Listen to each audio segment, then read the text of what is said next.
Hi hello ನಮಸ್ತೆ welcome back ಅನ್ನಿಸ ವಿರಿಚಿನ್ ಲಾಗ್ಸ್. ಐ ಹೋಪ್ ಎಲ್ಲರೂ ಚೆನ್ನಾಗಿದ್ದೀರಾ. ಅನಂ ಪರಬ್ರಹ್ಮ ಸ್ವರೂಪಂ. ನಾನಿವತ್ತು ಮಾಡ್ತಿದ್ದೀನಿ ಸೀಸನ್ ಸ್ಪೆಷಲ್ ಆದಂತಹ ಇಟ್ಕವರೆ ಬೇಳೆಯಿಂದ ಒಂದು ಮಸಾಲ ವಡೆಯನ್ನು ಮಾಡಿ ತೋರಿಸ್ತಾ ಇದ್ದೀನಿ. ಸಿಂಪಲ್ಲಾಗಿ, ಕ್ವಿಕ್ಕಾಗಿ, ಈಸಿಯಾಗಿ, ಅಷ್ಟೇ ಟೇಸ್ಟಿಯಾಗಿ ಕೂಡ ಮಾಡ್ಕೋಬೋದು. ತುಂಬ ಚೆನ್ನಾಗಿರುತ್ತೆ. ನೀವು ಕೂಡ ಇದೇ ಸೀಸನಲ್ಲಿ ಇಟ್ಕವರೆ ಬೇಳೆ ಮಸಾಲ ವಡೆಯನ್ನು ಟ್ರೈ ಮಾಡಿ. ಖಂಡಿತ ಎಲ್ರಿಗೂ ಇಷ್ಟ ಆಗುತ್ತೆ ಅಂತ ಭಾವಿಸಿದ್ದೀನಿ. ಬನ್ನಿ ಯಾವ ರೀತಿ ಮಾಡೋದು, ಏನೆಲ್ಲ ಇಂಗ್ರೀಡಿಯೆಂಟ್ ತೊಗೊಂಡಿದ್ದೀನಿ ಅಂತ ನೋಡೋಣ. ಸಿಂಪಲ್ಲಾಗಿ ಕೇವಲ ಕಡಿಮೆ ಇಂಗ್ರೀಡಿಯೆಂಟ್ನ ಯೂಸ್ ಮಾಡಿಕೊಂಡು ಈ ಮಸಾಲ ವಡೆಯನ್ನು ಮಾಡ್ಬೋದು.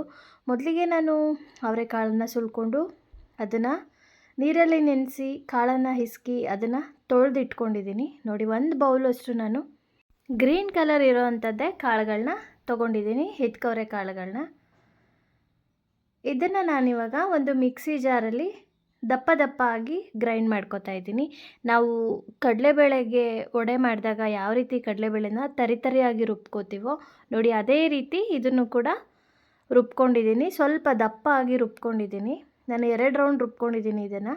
ಹಾಗೆಯೇ ಖಾರಕ್ಕೆ ಎಷ್ಟು ಬೇಕೋ ಅಷ್ಟು ಮೆಣಸಿನ್ಕಾಯನ್ನು ಅದೇ ಮಿಕ್ಸಿ ಜಾರಲ್ಲಿ ಹಾಕಿ ಮತ್ತೆ ದಪ್ಪ ದಪ್ಪಾಗಿ ಗ್ರೈಂಡ್ ಮಾಡ್ಕೊತಾ ಇದ್ದೀನಿ.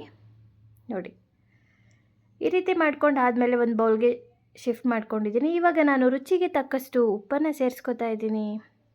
ಹಾಗೆಯೇ ನಾನು 1 ಪಿಂಚಷ್ಟು ಶುಂಠಿಯನ್ನು ತುರಿದು ಇಟ್ಕೊಂಡಿದ್ದೆ. ಆ ಶುಂಠಿ ತುರಿಯನ್ನು ಸೇರಿಸ್ಕೊತಾ ಇದ್ದೀನಿ. ಇಲ್ಲಾಂದರೆ ಕಟ್ ಮಾಡಿ ಕೂಡ ಸೇರಿಸ್ಕೋಬೋದು. ನಾನಿಲ್ಲಿ ತುರಿದ್ಬಿಟ್ಟು ಹಾಕ್ಕೊಂಡಿದ್ದೀನಿ. ಹಾಗೆ 1 ಸ್ಪೂನಷ್ಟು ಜೀರಾ ಪೌಡರ್ ಸೇರಿಸ್ಕೊತಾ ಇದ್ದೀನಿ. ಎಕ್ಸ್ಟ್ರಾ ಟೇಸ್ಟನ್ನು ಕೊಡುತ್ತೆ ಇದು ವಡೆಗೆ ಜೀರಾ ಪೌಡರು. ಮತ್ತು ಗ್ಯಾಸ್ಟ್ರಿಕ್ ಆಗೋದಿಲ್ಲ ಅಂತ ಹೇಳಿ 1 ಸ್ಪೂನಷ್ಟು ಇಂಗು ಪೌಡರನ್ನು ಸೇರಿಸ್ಕೊತಾ ಇದ್ದೀನಿ. ಶುಂಠಿ ಮತ್ತು ಇಂಗನ್ನು ಬೆಳೆಸೋದ್ರಿಂದ ಗ್ಯಾಸ್ಟ್ರಿಕ್ ಕಂಟ್ರೋಲಲ್ಲಿರುತ್ತೆ. ಏಕೆಂದರೆ ಅವರೆಕಾಳು ಅಂದರೆ ಸ್ವಲ್ಪ ಗ್ಯಾಸ್ಟ್ರಿಕ್ ಅಂತಾರೆ ಎಲ್ಲರೂ, ಹಾಗಾಗಿ ನಾನು ಸೇರಿಸ್ಕೊಂಡಿದ್ದೀನಿ. ಜೊತೆಗೆ ಅರ್ಧ ಬೌಲಷ್ಟು ನಾನು ಅಕ್ಕಿ ಹಿಟ್ಟನ್ನು ಸೇರಿಸ್ಕೊಂಡಿದ್ದೀನಿ. ಈ ರೀತಿ ಅಕ್ಕಿ ಹಿಟ್ಟನ್ನು ಸೇರಿಸ್ಕೊಳ್ಳೋದ್ರಿಂದ ವಡೆ ತುಂಬ ಕ್ರಿಸ್ಪಿಯಾಗಿ ಬರುತ್ತೆ. ಇವಾಗ ನಾನು ಸಣ್ಣದಾಗಿ ಕಟ್ ಮಾಡಿರೋಂಥ 5ರಿಂದ 6 ಈರುಳ್ಳಿ ಮತ್ತು ಸಬ್ಬಸಿಗೆ ಸೊಪ್ಪು, ಕೊತ್ತಂಬರಿ ಸೊಪ್ಪನ್ನು ಸೇರಿಸ್ಕೊತಾ ಇದ್ದೀನಿ.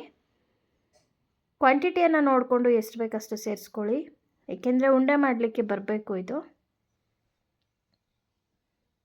ಇದನ್ನು ನೀಟಾಗಿ ಮಿಕ್ಸ್ ಮಾಡ್ಕೊಳ್ಳೋಣ. ಇದಕ್ಕೆ ಸೋಡಾ ಎಲ್ಲ ಹಾಕುವಂಥ ಅವಶ್ಯಕತೆ ಇಲ್ಲ,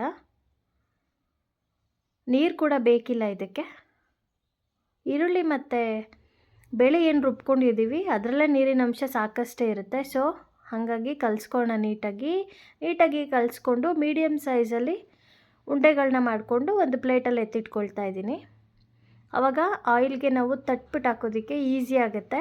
ಮೊದಲೇ ಉಂಡೆನ ಮಾಡಿಟ್ಕೊಂಡ್ರೆ ನಾನಿಲ್ಲಿ ಆಯಿಲನ್ನು ಬಿಸಿಗಿಟ್ಟಿದ್ದೀನಿ. ಏನಿಷ್ಟು ಹೊಗೆ ಅಂದ್ಕೋತೀರಾ, ನಾವು ಕೊಬ್ಬರಿ ಎಣ್ಣೆನ ಯೂಸ್ ಮಾಡ್ತಾಯಿದ್ದೀವಿ, ಆರೋಗ್ಯಕ್ಕೆ ಒಳ್ಳೆಯದು ಅಂತ.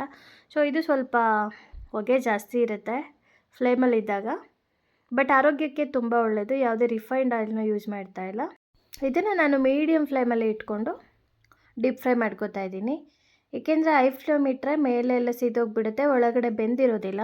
ಸೊ ಹಾಗಾಗಿ ಮೀಡಿಯಮ್ ಫ್ಲೇಮ್ ಇಟ್ಕೊಂಡು ನಾವು ಇದನ್ನು ಫ್ರೈ ಮಾಡ್ಕೊಳ್ಳೋಣ. ಎರಡೂ ಕಡೆ ಚೆನ್ನಾಗಿ ಕಲರ್ ಬರಬೇಕು, ಅಲ್ಲಿವರೆಗೂ ನಾವು ಫ್ರೈ ಮಾಡ್ಕೊಳ್ಳೋಣ.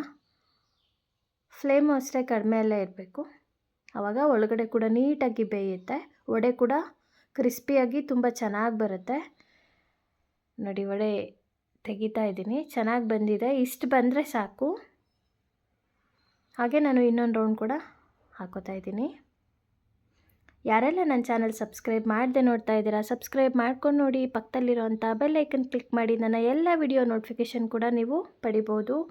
ಹಾಗೆಯೇ ಇದೇ ಸೀಸನಲ್ಲಿ ಹಿತ್ಕವರೆ ಬೇಳೆಯಿಂದ ಏನೇನು ರೆಸಿಪಿ ಸಾಧ್ಯನೋ ಎಲ್ಲದನ್ನೂ ಒಂದು ಸಲ ಟ್ರೈ ಮಾಡಿ. ನಾನು ನನ್ನ ಹಿಂದಿನ ವಿಡಿಯೋದಲ್ಲಿ ಹಿತ್ಕವರೆ ಬೇಳೆಯಿಂದ ದೋಸೆ, ರೊಟ್ಟಿ ಈ ಥರ ಸಾಕಷ್ಟು ವೆರೈಟಿಯನ್ನು ತೋರಿಸಿದ್ದೀನಿ. ನೀವು ಕೂಡ ಟ್ರೈ ಮಾಡಿ, ಖಂಡಿತ ಇಷ್ಟ ಆಗುತ್ತೆ. ನನ್ನ ಈ ವಿಡಿಯೋ ಹೇಗಿತ್ತು ಟೇಸ್ಟ್ ಅಂತ ಕಮೆಂಟಲ್ಲಿ ತಿಳಿಸಿ. ನೀವು ಒಮ್ಮೆ ಮನೆಯಲ್ಲಿ ಟ್ರೈ ಮಾಡಿ, ಖಂಡಿತ ಇಷ್ಟ ಆಗುತ್ತೆ. ನನ್ನ ವಿಡಿಯೋ ಇಷ್ಟ ಆದಲ್ಲಿ ಫ್ಯಾಮಿಲಿ, ಫ್ರೆಂಡ್ಸ್, ರಿಲೇಟಿವ್ಗೆ ಶೇರ್ ಮಾಡಿ, ಸಪೋರ್ಟ್ ಮಾಡಿ. ಸೀಸನ್ ಸ್ಪೆಷಲ್ ಆದಂತಹ ಹಿಸ್ಕಿದ ಬೇಳೆ ಮಸಾಲ ವಡೆ ರೆಡಿಯಾಗಿದೆ. ಖಂಡಿತ ನಿಮ್ಮೆಲ್ಲರಿಗೂ ಇಷ್ಟ ಆಗುತ್ತೆ ಅಂತ ತಿಳ್ಕೊಂಡಿದ್ದೀನಿ. Thank you for watching. Take care. Bye.